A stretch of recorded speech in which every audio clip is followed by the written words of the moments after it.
Hello friends, पुणेरी अन्नपूर्णामध्ये तुमचं खूप खूप स्वागत आहे।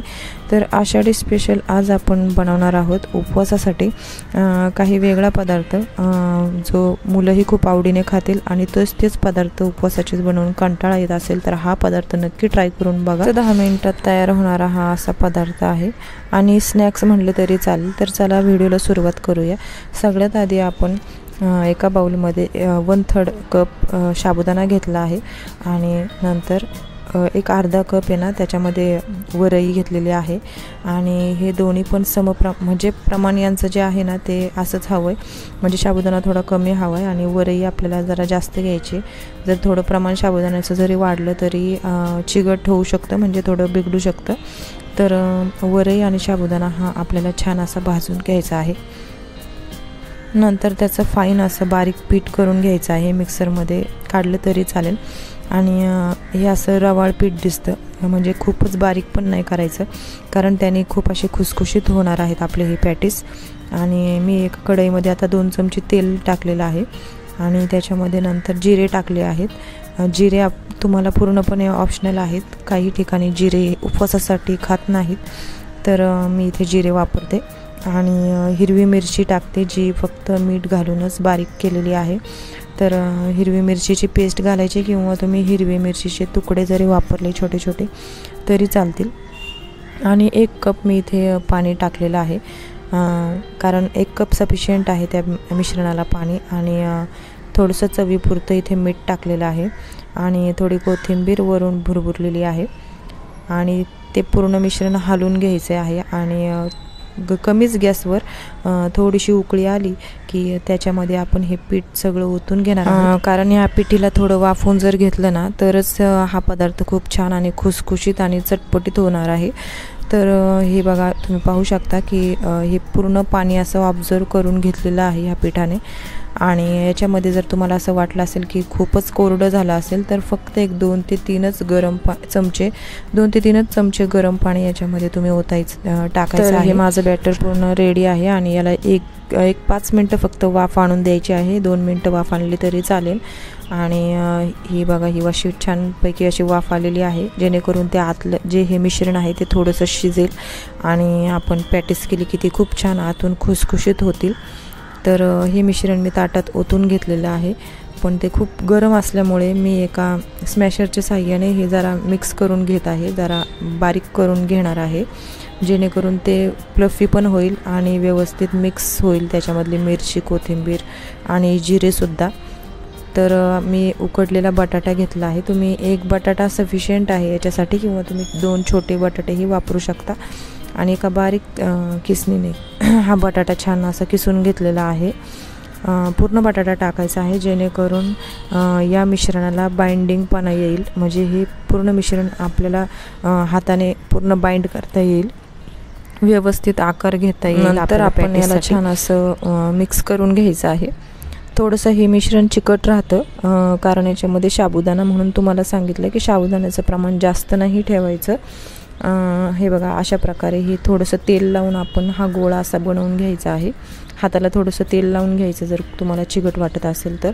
आणि नंतर मी त्याच ताट पालतं ठेवून त्या ताटावर हे डव ठेवलेला आहे आणि तो व्यवस्थित सेट करून असा छानपैकी असा लाटून घेतलेला आहे चारी बाजूने। आणि पूर्ण असा गोल राऊंड करून घ्यायचा आहे। याचं पूर्ण असं पातळ नाही ठेवायचं आहे, जरा जाडच ठेवायचं आहे, जेणेकरून त्याची पॅटी व्यवस्थित निघेल। आधी आपण कडेचे एजेस काढून घ्यायचे आहेत, जेणेकरून आपल्याला त्या पॅटीला छानपैकी असा आकार देता येईल।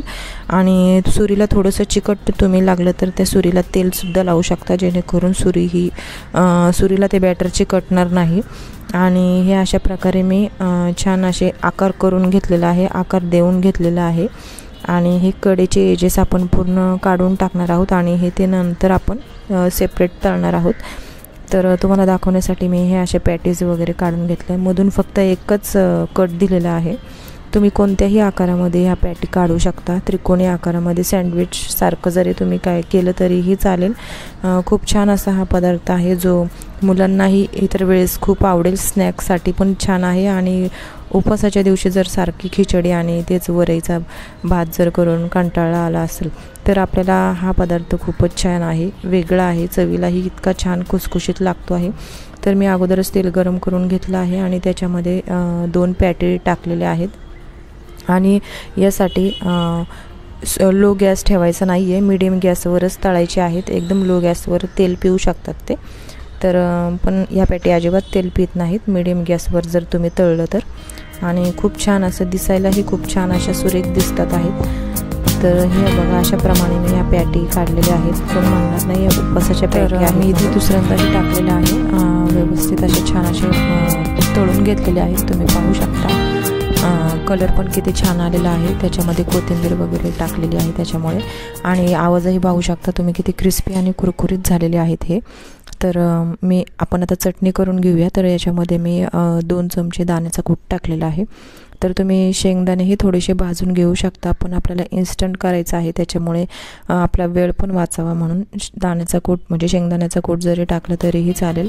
आणि त्याच्यामध्ये मी 2 ते 2.5 मिरच्या टाकलेल्या आहेत, तुमच्या आवडीनुसार तुम्ही तिखट टाकू शकता त्याच्यामध्ये। आणि 1 चमचा खोबरं टाकलेलं आहे, तुम्ही ओलं खोबरंसुद्धा वापरू शकता किंवा असं ग्राइंड केलेलं खोबरंसुद्धा वापरू शकता। आणि थोडंसं चवीपुरतं मीठ घेतलेलं आहे याच्यामध्ये, आणि नंतर थोडीशी चवीपुरती साखर टाकलेली आहे, जेणेकरून ती चटणीला थोडी चव येते आणि व्यवस्थित असं लागते। आणि नंतर कोथिंबीर आणि लिंबू पण पिळून घेतलेला आहे, जेणेकरून थोडासा आंबटपणा ह्या चटणीला येतो आणि छान उडपी स्टाईल चटणी होते आपली। आणि मी ते बारीक करून घेतलेलं आहे आणि एका बाउलमध्ये ओतून घेते। नंतर आपल्याला फोडणी करायची आहे, तर मी तेल गरम करून घेतलेलं आहे आणि त्याच्यामध्ये मी जिरा टाकलेला आहे, तुम्ही स्किप पण करू शकता आणि फक्त लाल मिरची पण फोडणी करू शकता। मी 1 बेडगी मिरची घेतलेली आहे आणि त्याची मी फोडणी ही वरून ओतलेली आहे।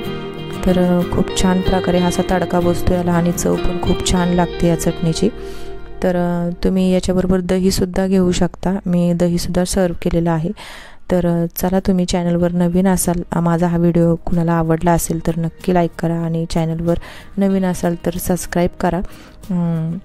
आणि तुम्ही कुठून पाहत आहात हेही मला कमेंट करून सांगा। तर किती अशा प्रकारे माझी ही डिश सर्व झालेली आहे आणि तुम्ही हा पदार्थ नक्की ट्राय करून बघा आणि मला नक्की कमेंटमध्ये सांगा। तर चला, भेटूयात आपण असाच एक पुन्हा छानसा व्हिडिओ घेऊन, छानशी रेसिपी घेऊन।